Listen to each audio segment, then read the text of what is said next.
안철수 후보가 국민 여러분이라고 얘기를 하고 수초간 뜸을 들였습니다. 말을 잇지 못하다 늦어서 죄송하다라고 사과를 하는 모습도 꽤 흥미로운 대목이 아닐 수 없었습니다. 어떻게 이 단일화가 이루어졌는지 국민의힘 선대본의 공보실장님 함께 이야기 좀 묻겠습니다. 왜 저한테는 얘기 안 해주셨어요? 많은 국민들이 사실은 깜짝 놀랐는데 제가 하루 전까지 분명히 양당 대선 취재를 하는 과정에서도 제가 분명히 재차 여쭸는데 예측 후보들도 예측 못했던 상황이었습니까? 어제 TV 토론 준비하면서까지도요? 그죠. 뭐 굉장히 극소수만 알았었고요. 뭐 진행이 막 긴박하게 진행이 돼서 어제 토론회가 있었고 토론회 끝나고 저도 이 관련한 그 정리가 됐다, 합의했다라는 전화를 받고 끊으니까 한 4시 15분경 새벽. 네.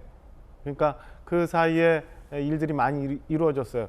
분기점은 27일 날 그 윤석열 후보가 그동안의 협상 일지에 대해서 설명을 하고 유세 현장으로 가는 그런 날이었는데 그 이후에 사실은 당시에 윤석열 후보가 얘기했었던 양당의 소위 말하는 이제 대리인들 장제원 의원, 이태규 의원 등이 이 단일화를 꼭 이루어내야 된다라는 그 두 후보 간의 실질적인 마음은 같은데 이뤄낸다는 책임감이 있어서 두 분 간에 약간 통화가 있었고 어제 낮에 더 이상 늦어서는 안 된다라고 해서 장제원, 이태규 의원이 통화를 했고 저녁에 토론회가 이루어지던 시간에 두 사람이 만나서 후보에게 얘기를 후보 간의 만남을 주선하자라고 합의가 돼서 진행이 됐던 걸로 알고 있습니다. 하나하나 그럼 좀 확인을 해보겠습니다. 일단은 장제원, 이태규 라인이 어제 TV 토론회가 있던 그 시간, 같은 시간에 장제원, 이태규 라인이 가동이 됐다. 맞습니까? 그렇습니다. 자, 조금 전에 합의문 내용 보니까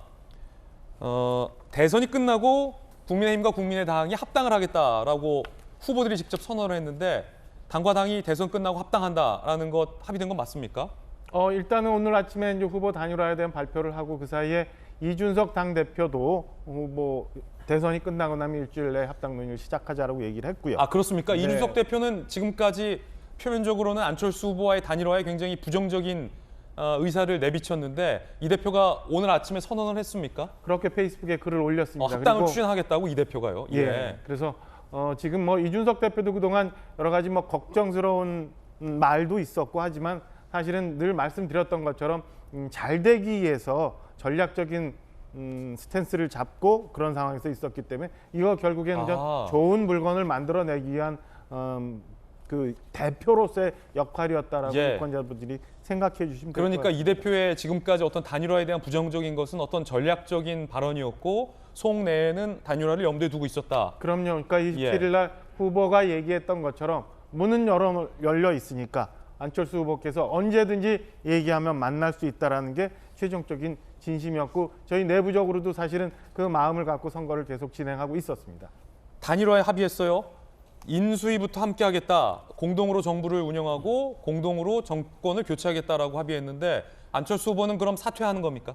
안철수 후보는 곧 사퇴 수순을 밟을 걸로 알고 있고 오늘 발표된 5개 항에 대한 합의문은 사실 그전에 장제원, 이태규 의원 간의 실무 협의가 계속 진행되는 동안에 큰 골각은 만들어져 있었던 거예요. 그래서 어젯밤에 사실은 문구에 대한 큰 수정 없이 미래정부, 개혁정부, 실용정부, 방역정부, 통합정부라는 5가지 합의를 하게 됩니다. 그래서 지금부터 해서 두 후보는 같이 공동으로 대선에 임하고 인수위도 같이 공동으로 구성을 하고 향후 만약에 대선 승리 이후에 정부가 구성이 되면 정부도 같이 운영하고 당도 같이 합당이 되는 이런 상황입니다.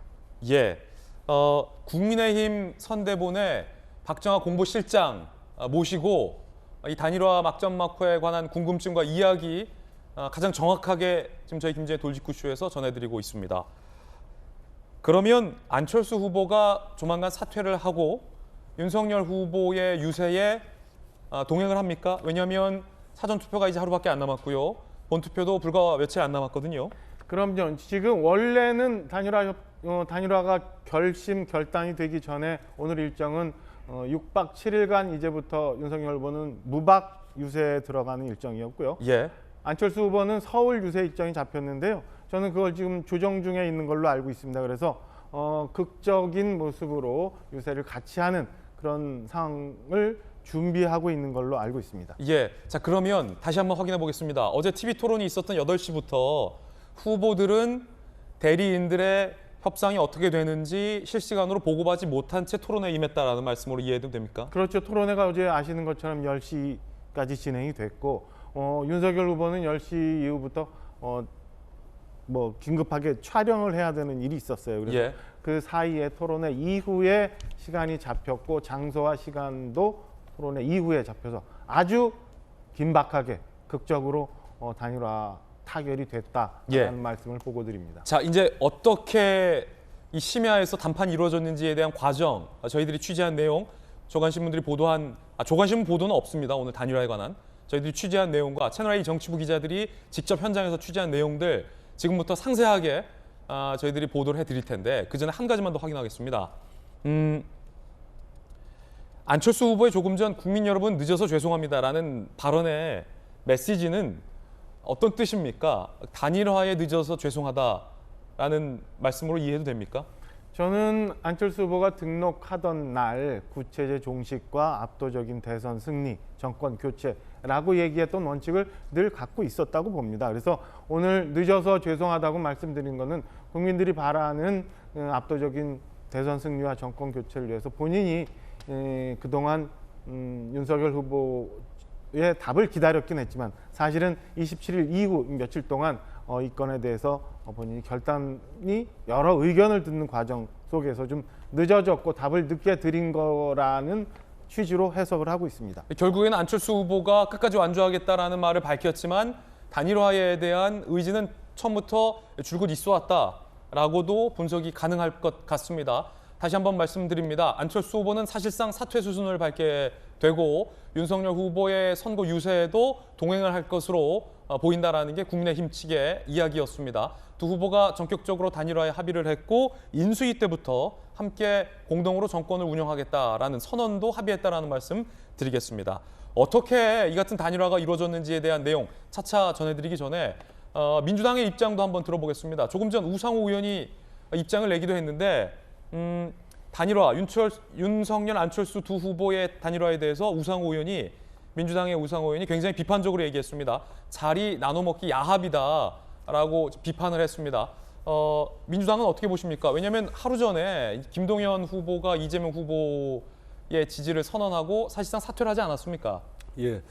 일단은 뭐 안철수, 윤석열 두 후보의 결정을 폄훼할 필요는 없다고 생각을 합니다. 예. 폄훼할 필요는 없고 뭐 두 분의 결정은 존중돼야 되겠죠. 그러나 저 단일화 과정을 지켜본 국민들의 판단은 좀 다를 수 있겠다 이런 생각이 듭니다. 그러니까 불과 며칠 전에 안철수 후보가 윤석열 후보를 찍으면 1년 뒤에 손가락을 자르고 싶어질 거다 이렇게까지 말씀을 하셨고 맞아요. 그렇게 강경한 발언도 했었는데. 예. 그리고 뿐만 아니라 이미 완주한다. 철수는 없다. 이미 결렬됐다. 이 이야기를 숱하게 해왔죠. 그런데 어떤 이유 때문에 야밤에 합치게 됐는지 이 부분들을 아마 국민들은 궁금해할 겁니다. 마침 안철수 후보가 조금 전에 기자들과의 질의응답에서 죄송합니다라는 표현을 했습니다. 결국은 뭐냐면 이것이 명분 있는 단일화냐 아니면 정말로 자리 나눠 먹기냐 이것에 대해서 국민들 아마 평가하실 거라는 말씀을 드리고요. 예를 들면 2002년도 대통령 선거 때 노무현 후보와 정몽준 후보 사이에 단일화가 있었고 투표 하루 전날 정몽준 후보가 지지 철회 선언을 했던 적이 있죠. 역풍이 바로 불었습니다. 그렇기 때문에 이 단일화가 과연 어떤 영향을 미칠지 좀 지켜봐야 되겠다. 이 단일화의 영향이 과연 긍정적인 훈풍일지 역풍일지 단언할 수 없다라는 말씀이군요. 한번 지켜봐야 되겠다는 말씀을 드리고 더 중요한 것은 이제 국민통합정부를 말씀을 하셨더라고요.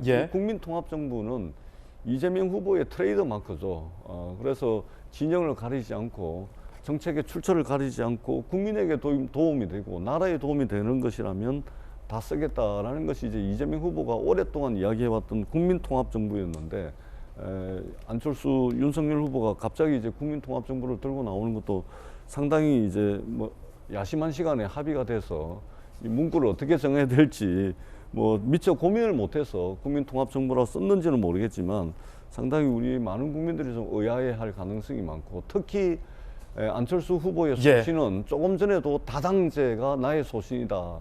다당제가 소신이라고 이야기를 하면서 합당을 이야기를 합니다. 네. 합당을 하는 것은 거대 야당의 또 탄생인 것이죠. 이것은 다당제와는 이제 맞지가 않는 겁니다. 네. 그렇기 때문에 이게 도대체 어떻게 된 건지 우리 국민들이 좀 의아해하는 이게 정치공학으로 흘러가서는 안 되겠죠. 의아해하는 국민들이 상당히 있을 수 있다. 이렇게 평가를 합니다. 예, 물론 이제 안철수 후보는 새롭게 합당되는 당의 어떤 중도적인 모습으로 변모하는 데 노력을 다하겠다라는 기자회견에서의 백브리핑 발언도 있었다라는 점 말씀드립니다. 들으셨듯이 민주당에서는 굉장히 비판적으로 이 윤석열 안철수 후보에 대한 단일화의 입장을 내고 있는 그런 상황입니다.